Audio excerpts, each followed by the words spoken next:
मनुवादी व्यवस्था और शूद्र।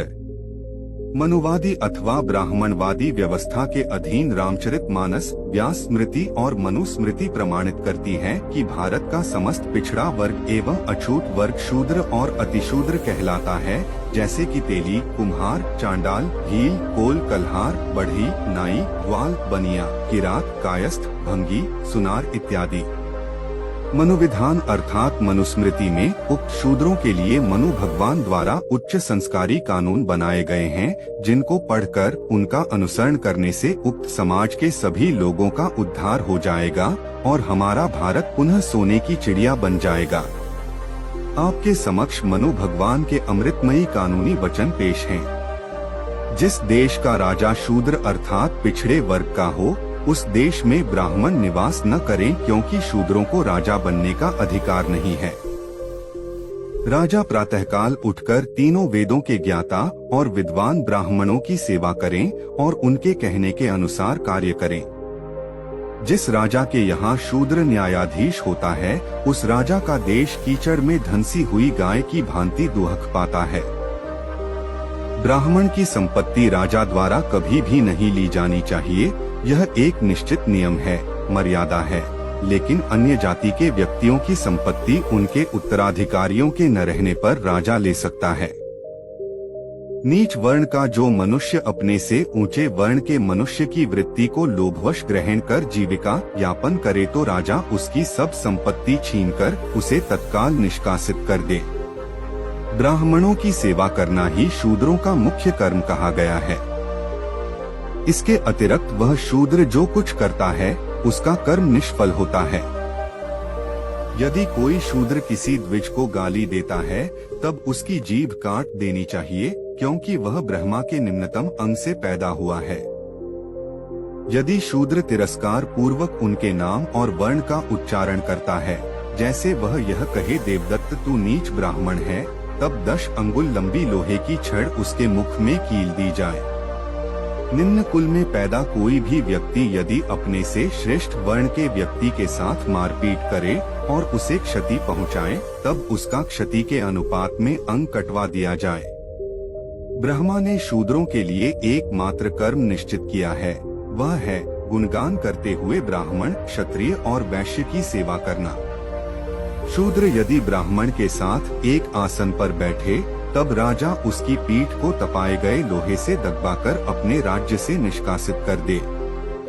यदि शूद्र गर्व से ब्राह्मण पर थूक दे, तब राजा दोनों ओठों पर पेशाब कर दे, तब उसके लिंग को, और अगर उसकी ओर अपान वायु निकाले, तब उसकी गुदा को कटवा दे। यदि कोई शूद्र ब्राह्मण के विरुद्ध हाथ या लाठी उठाए, तब उसका हाथ कटवा दिया जाए, और अगर शूद्र गुस्से में ब्राह्मण को लात से मारे, तब उसका पैर कटवा दिया जाए। इस पृथ्वी पर ब्राह्मण वध के समान दूसरा कोई बड़ा पाप नहीं है। अतः राजा ब्राह्मण के वध का विचार मन में भी लाए। शूद्र यदि अहंकारवश ब्राह्मणों को धर्मोपदेश करे, तो उस शूद्र के मुंह और कान में राजा गर्म तेल डलवा दें। राजा बड़ी बड़ी दक्षिणाओं वाले अनेक यज्ञ करें और धर्म के लिए ब्राह्मणों को स्त्री, गृह, शय्या, वाहन आदि भोग साधक पदार्थ तथा धन दे। जानबूझकर क्रोध से यदि शूद्र ब्राह्मण को एक तिनके से भी मारता है, वह 21 जन्मों तक कुत्ते, बिल्ली आदि पाप श्रेणियों में जन्म लेता है। ब्रह्मा के मुख से उत्पन्न होने से और वेद के धारण करने से धर्मानुसार ब्राह्मण ही संपूर्ण सृष्टि का स्वामी है। शूद्र को भोजन के लिए झूठा अन्न, पहनने को पुराने वस्त्र, बिछाने के लिए धान का पुआल और फटे पुराने वस्त्र देना चाहिए। बिल्ली, नेवला, नीलकंठ, मेंढक, कुत्ता, गोह, उल्लू, कौआ किसी एक की हिंसा का प्रायश्चित शूद्र की हत्या के प्रायश्चित के बराबर है, अर्थात शूद्र की हत्या कुत्ता बिल्ली की हत्या के समान है। शूद्र लोग बस्ती के बीच में मकान नहीं बना सकते। गांव या नगर के समीप किसी वृक्ष के नीचे अथवा श्मशान, पहाड़ या उपवन के पास बसकर अपने कर्मों द्वारा जीविका चलावे। धन संचय करने में समर्थ होता हुआ भी शूद्र धन का संग्रह न करें, क्योंकि धन पाकर शूद्र ब्राह्मण को ही सताता है। राजा वैश्यों और शूद्रों को अपना अपना कार्य करने के लिए बाध्य करने के बारे में सावधान रहें, क्योंकि जब ये लोग अपने कर्तव्य से विचलित हो जाते हैं तब वे इस संसार को अव्यवस्थित कर देते हैं। शूद्रों का धन कुत्ता और गधा ही है। मुर्दों से उतरे हुए इनके वस्त्र हैं।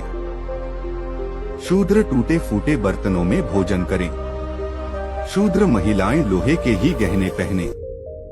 यदि यज्ञ अपूर्ण रह जाए तो वैश्य की असमर्थता में शूद्र का धन यज्ञ करने के लिए छीन लेना चाहिए। दूसरे ग्रामवासी पुरुष जो पतित, चांडाल, मूर्ख, धोबी आदि अंत्यवासी हो उनके साथ द्विज न रहें। लोहार, निषाद, नट, गायक के अतिरिक्त सुनार और शस्त्र बेचने वाले का अन्न वर्जित है। शूद्रों के समय कोई भी ब्राह्मण वेदाध्ययन में कोई संबंध नहीं रखें, चाहे उस पर विपत्ति ही क्यों न आ जाए। स्त्रियों का वेद से कोई सरोकार नहीं होता, यह शास्त्र द्वारा निश्चित है। अथ जो स्त्रियां वेदाध्ययन करती हैं, वे पापयुक्त हैं और असत्य के समान अपवित्र हैं, यह शाश्वत नियम है। अतिथि के रूप में वैश्य या शूद्र के आने पर ब्राह्मण उस पर दया प्रदर्शित करता हुआ अपने नौकरों के साथ भोज कराए। शूद्रों को बुद्धि नहीं देना चाहिए, अर्थात उन्हें शिक्षा ग्रहण करने का अधिकार नहीं है। शूद्रों को धर्म और व्रत का उपदेश न करें। जिस प्रकार शास्त्र विधि से स्थापित अग्नि और सामान्य अग्नि दोनों ही श्रेष्ठ देवता हैं, उसी प्रकार ब्राह्मण चाहे वह मूर्ख हो या विद्वान दोनों ही रूपों में श्रेष्ठ देवता है। शूद्र की उपस्थिति में वेद पाठ नहीं करना चाहिए। ब्राह्मण का नाम शुभ और आदर सूचक, क्षत्रिय का नाम वीरता सूचक, वैश्य का नाम संपत्ति सूचक और शूद्र का नाम तिरस्कार सूचक हो। 10 वर्ष के ब्राह्मण को 90 वर्ष का क्षत्रिय, वैश्य और शूद्र पिता समान समझकर उसे प्रणाम करे। मनु के उपवर्णित विधानों से अनुमान लगाया जा सकता है कि शूद्रों अतिशूद्रों पर किस प्रकार और कितने अमानवीय अत्याचार हुए हैं। इस प्रकार के क्रूर और रोंगटे खड़े कर देने वाले विधान लिखे गए हैं। मनु के इन अमानवीय विधानों से भारत का हाथी जैसा मूल निवासी बहुसंख्यक समाज मानव होते हुए भी पशु के समान जीवन जीने को मजबूर हो गया। मनु के आर्थिक प्रतिबंधों के कारण शूद्र और अतिशूद्र समाज मरे हुए जानवरों के सड़े से सड़े मांस को नोचकर खाने को मजबूर हो गए।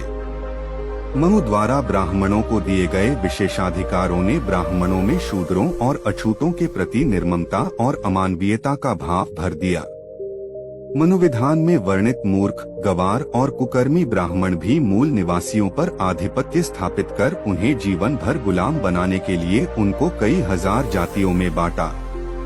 शूद्र अर्थात पिछड़ी जातियां 3742 और अतिशूद्र SC सेंट 1500 और 1000।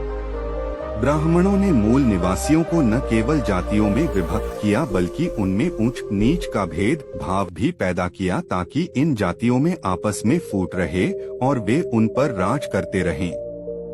महामानव महान सामाजिक क्रांतिकारी ज्योतिराव फुले का कहना था, अंग्रेजों और मुसलमानों ने तो हमारे शरीर को ही गुलाम बनाया परंतु ब्राह्मणों ने तो हमारी चेतना को ही गुलाम बना डाला।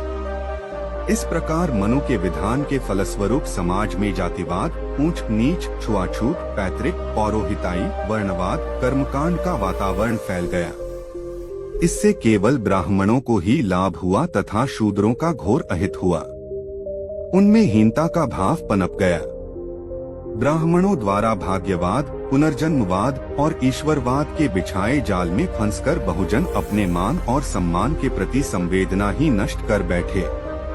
उनमें एक अच्छा इंसान बनने की चाहत समाप्त हो गई। यह सब मनु द्वारा रचित मनुस्मृति के कारण हुआ।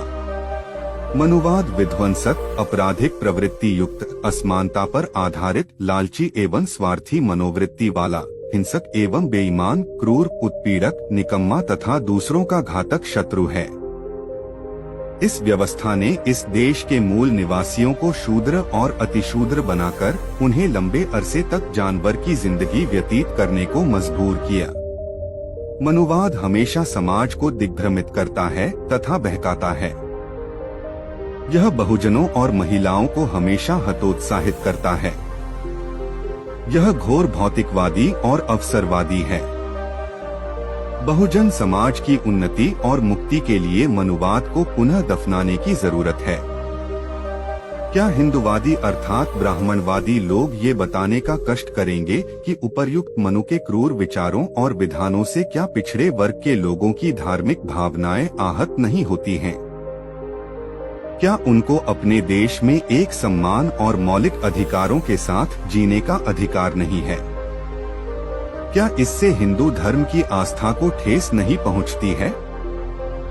क्या विचारधारा से हिंदुओं में फूट उत्पन्न नहीं होती है?